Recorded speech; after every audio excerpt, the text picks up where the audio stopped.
Buenas, mi nombre es Lupe Segovia, soy médico especialista en epidemiología y hoy estoy reunido con ustedes para que conversemos un poco sobre la epidemiología de las enfermedades transmitidas por alimentos en este diplomado de vigilancia epidemiológica básica, que es como un preámbulo de todo el contenido del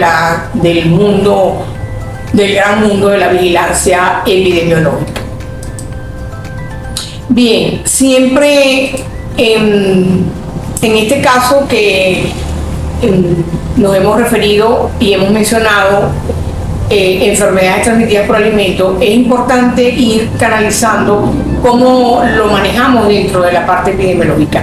En la enfermedad transmitida por alimentos nosotros la denominamos ETA. Cuando uno habla de una ETA es porque estamos hablando de un síndrome originado por la ingestión de alimentos y o agua que contengan agentes etiológicos, ¿verdad?, en cantidades tales que puedan afectar la salud del consumidor a nivel individual o grupos de población en general, ¿verdad?, grupos conglomerados. Las alergias por la hipersensibilidad individual a algún alimento no se consideran ETA, cuando aquellas personas son alérgicas al marisco, algunas son alérgicas al cochino, etc. Ese tipo de situación eventual que produce emergencias clínicas no entran dentro de la clasificación de la ETA como tal. En este tema vamos a ver algunas siglas como BE, que es vigilancia epidemiológica, ETA, que ya les expliqué que es enfermedad transmitida por alimentos, y la otra sigla importante es BETA. BETA significa vigilancia epidemiológica de las enfermedades transmitidas por alimentos.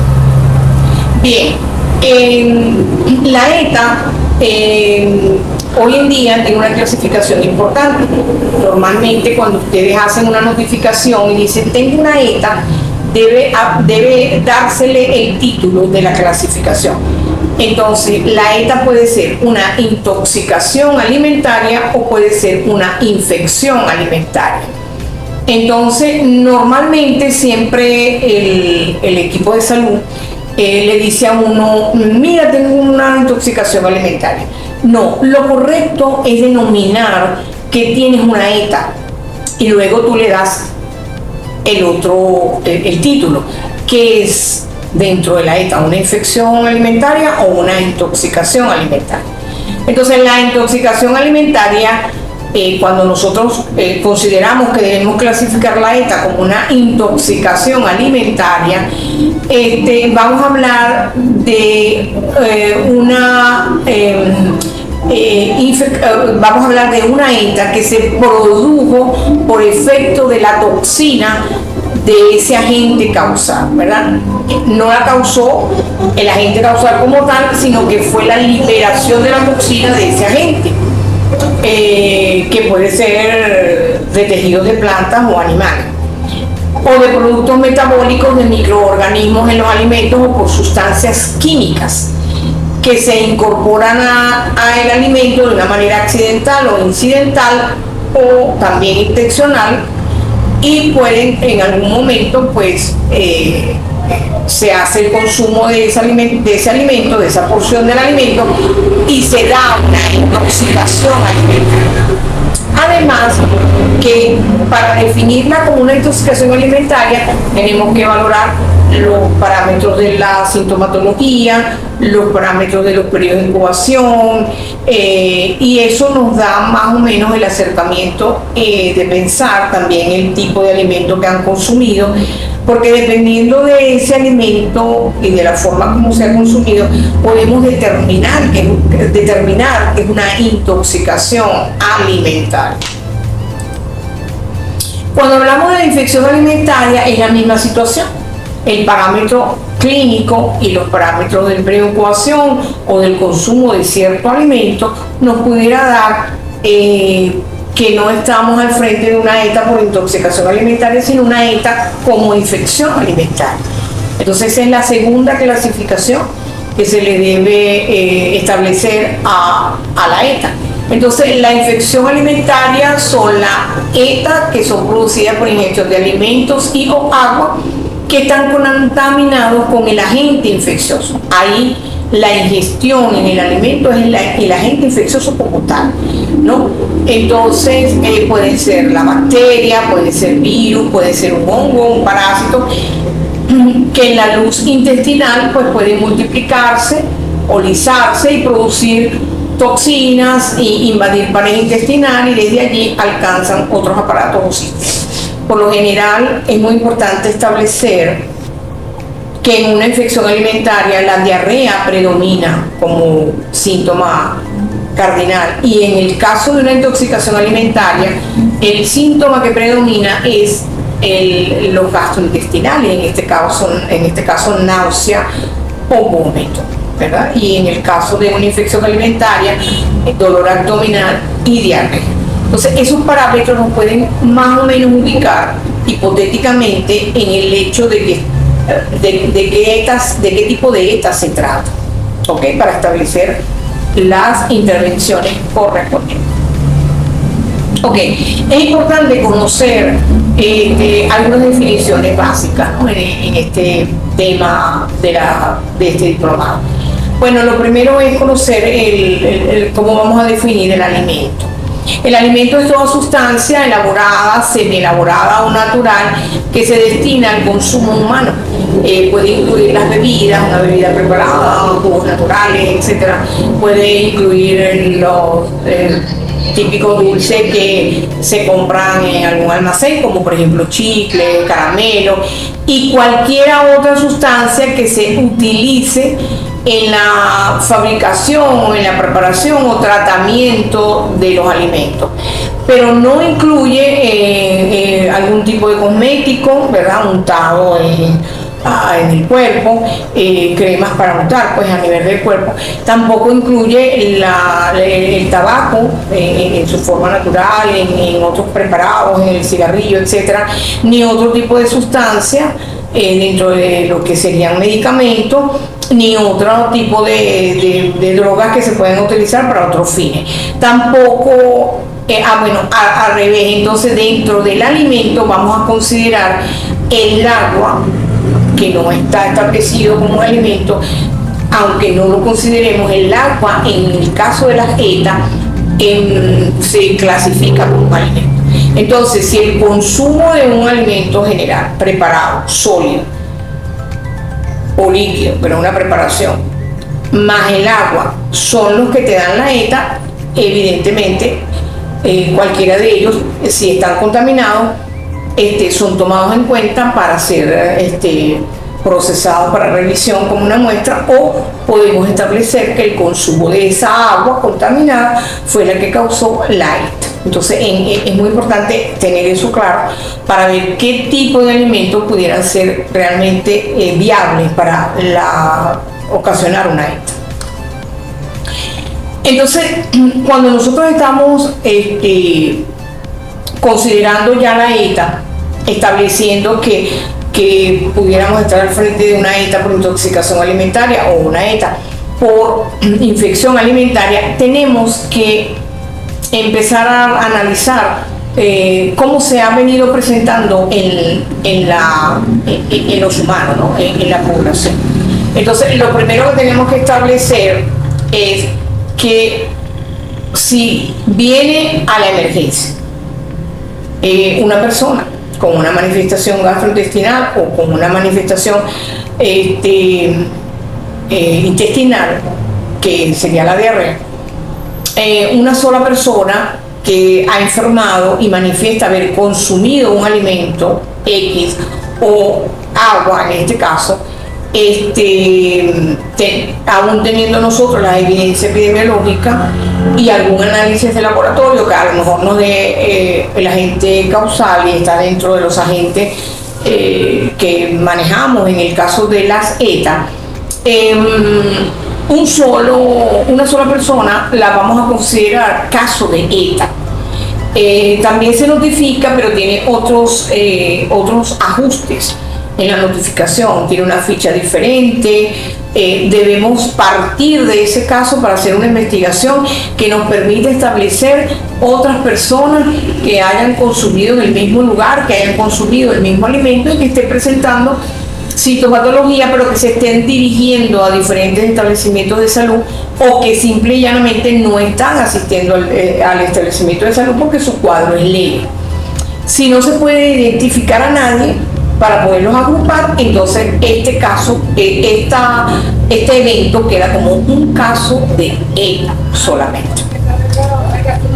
Pero resulta que vienen varias personas al mismo tiempo a un establecimiento de salud con una sintomatología gastrointestinal o una intestinal, entonces nosotros que inmediatamente vamos a definir que es un brote, vamos a definirlo como un brote de ETA.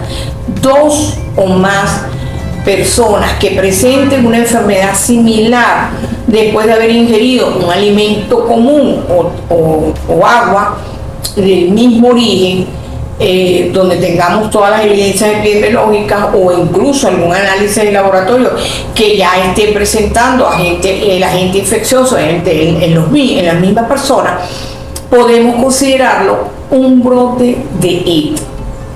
E incluso fíjense cómo debe ser el sistema de atención. Si viene una sola persona, que es el caso de ETA, pero al interrogatorio de la investigación ahí mismo, la persona manifiesta que otras personas en su casa, amigos, vecinos, familiares o personas que él conoce, consumieron en el mismo lugar, consumieron el mismo alimento, tomaron la misma agua si es el vehículo indicado, pero que están en su casa, que no han venido al centro de salud porque no se sentían tan mal. Esta persona manifiesta: yo vine porque me siento muy, muy mal. Y entonces, en el momento en que la persona delata, por decir así, que otras personas están enfermas, pero que no han venido al centro de salud, se le debe tomar nota de ese comentario, se debe tratar de buscarlos, llamarlos a ver si quieren asistir al centro de salud, interrogarlos a través de la llamada telefónica, que es muy importante que ustedes manejen, que cuando uno hoy en día con la tecnología hacemos llamadas telefónicas y conversamos con pacientes en su hogar, estamos haciendo una actividad de tipo triaje telefónico. Y hoy en día con enfermedades tan contagiosas, a veces es preferible hacer la comunicación telefónica para realmente concretar estos casos en cualquier patología. Entonces, en cualquier patología que nosotros hagamos una verificación o revisión telefónica, estamos haciendo triaje telefónico. Entonces, si ustedes logran llamar a estas personas y definir bien que igual tienen la misma sintomatología que el señor, que la señora que está en la emergencia, pero que es de un cuadro más leve, igual las personas tienen que entrar en la ficha que se llena para brote, que se llama encuesta de brote para ETA. Y tiene una serie de líneas, de filas, donde nosotros vamos a anotar cada uno de los nombres y apellidos, sus edades, el consumo, la hora, el alimento, y eso ya es un brote de ETA que se notifica de esa manera, como brote de ETA. No importando que las personas a las que se llamó por teléfono o a las que el señor o la señora manifestaron sus datos hayan sido atendidas como movilidad. En este caso tienen que estar asociadas al caso que ustedes atendieron o el que están atendiendo en la emergencia o en el triaje, porque se trata de un brote de ETA. Bien, cuando viene un episodio, ¿verdad?, donde vienen 2 o más personas que conviven juntas, que son contactos, papá, mamá, hijos, abuelos, familiares que viven en hogares comunes, por supuesto, han ingerido una comida preparada en la casa, todos comida común, o han salido a comer a un lugar y todos presentaron, todos tuvieron el consumo de un alimento común y todos tienen, por supuesto, sintomatología gástrica o sintomatología intestinal. Evidentemente, ellos tienen que llamarse brote de ETA. Incluso muchas veces el grupo familiar acude al centro de salud a revisarse porque se sienten muy mal. dependiendo del consumo que hayan tenido del alimento. Entonces, en este caso, hago la misma referencia. Si solamente asiste una persona del brote familiar, los demás entran automáticamente dentro de esa ficha o encuesta para brotes, porque tiene que estar asociado el número de casos que informaron, independientemente de que hayan acudido al centro de salud. Ok. Entonces, hay algo que hay que señalar muy importante. Cuando nosotros clasificamos dentro de la ETA, como yo les dije ya, que puede ser una infección alimentaria o puede ser una intoxicación alimentaria, donde está produciéndose por la toxina, es importante destacar que muchas veces, dependiendo del consumo del alimento, de la mezcla que se haya producido con la contaminación en el agua o en el alimento, también puede darse el caso de que se estén dando la sintomatología producto de la ingestión de la toxina o producto de la ingestión del agente causal. Eso nos pondría la clasificación de la ETA como una toxi-infección. O sea que podemos hablar en definitiva que en la ETA tenemos que hacer una clasificación: la infección alimentaria, la intoxicación alimentaria y el cuadro mixto, que sería una toxi-infección, donde ha sido el resultado de la ingesta tanto de la toxina como del agente causal, y eso da como consecuencia un cuadro tanto gástrico como un cuadro intestinal, que entonces en este caso la persona tendría náusea, vómito, dolor abdominal, diarrea y por supuesto es más rápida su deshidratación, y estos casos automáticamente son obligados de buscar ayuda médica, atención médica. Un ejemplo importante en este tipo de cuadro es el cólera.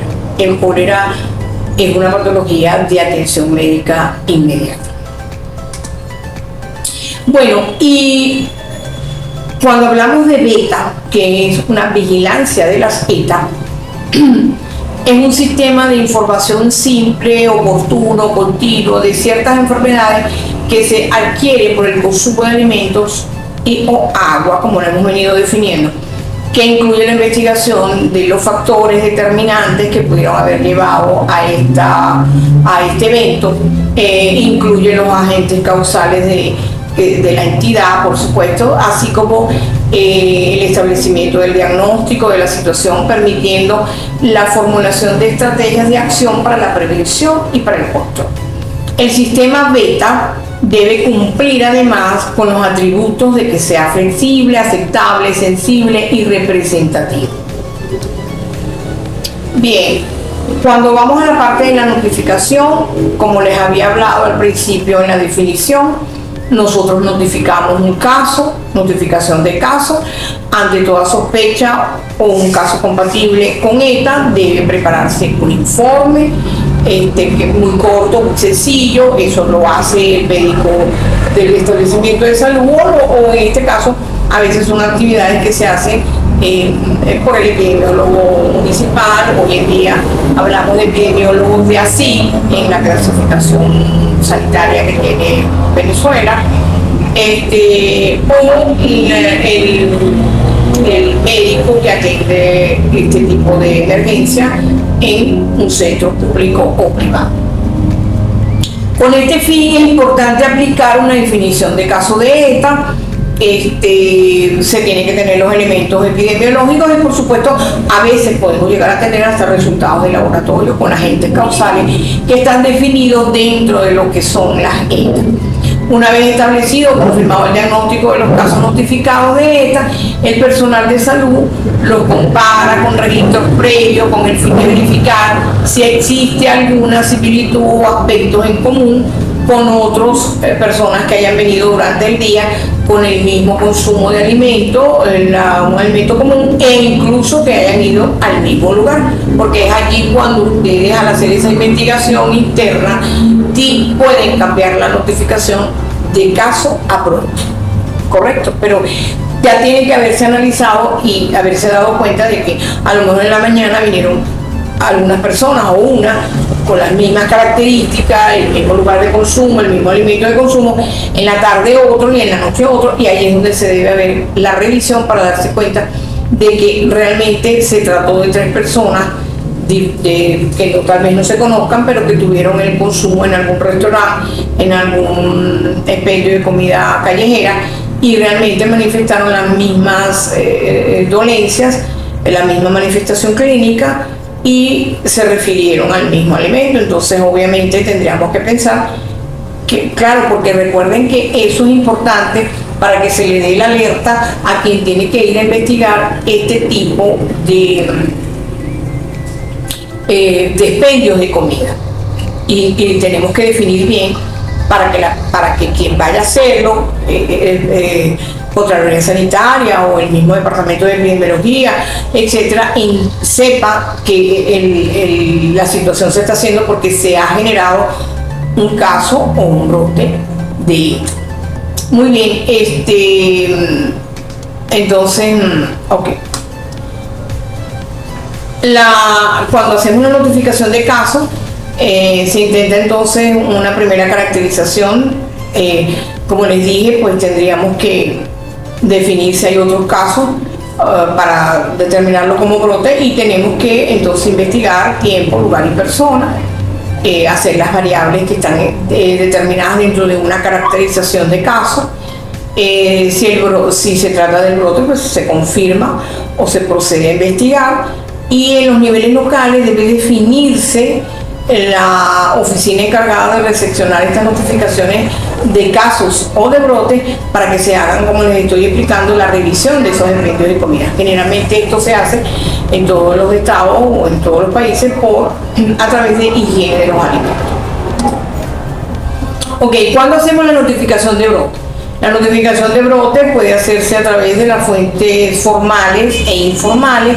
La sospecha de un brote de ETA con 2 o más casos es una razón suficiente para que sea investigado, y esta sospecha generalmente tiene que tener el informe del personal responsable que ha hecho todas las observaciones, los casos presuntamente que estén relacionados a la ETA, y de acuerdo a la definición de brote, se deben establecer de una vez la clasificación, si estamos ante una ETA por intoxicación alimentaria o una ETA por infección o una toxi-infección.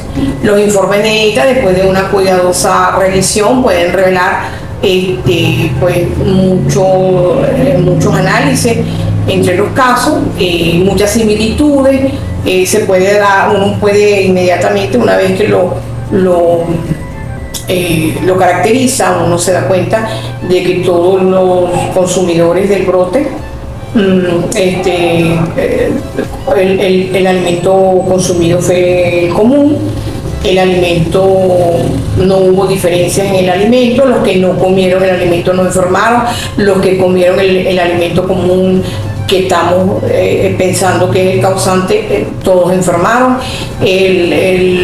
Más o menos las horas fueron al mismo tiempo, unos igual, otros con diferencias de minutos, y también se puede apreciar la sintomatología.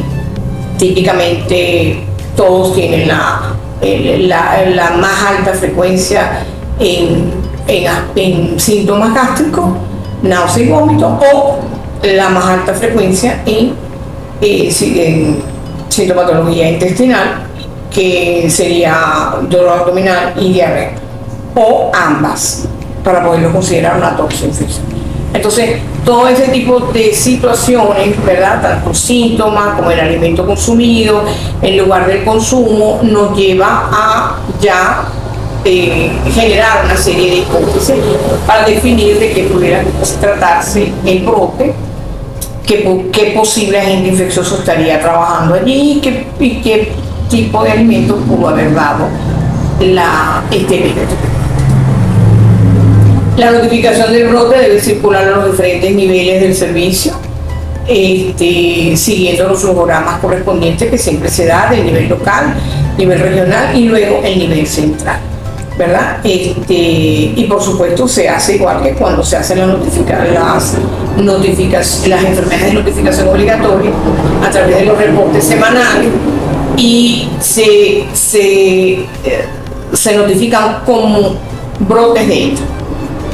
No hay una clasificación individual, al menos que se trate de un caso. Pero el reporte está definido para el caso y para el brote. Entonces allí es donde se debe anotar. Así haya sido diarrea, no se coloca aparte. Así haya sido náusea o vómito, no se coloca aparte. Todos entran dentro de la sintomatología respectiva de brote de ETA. Gracias.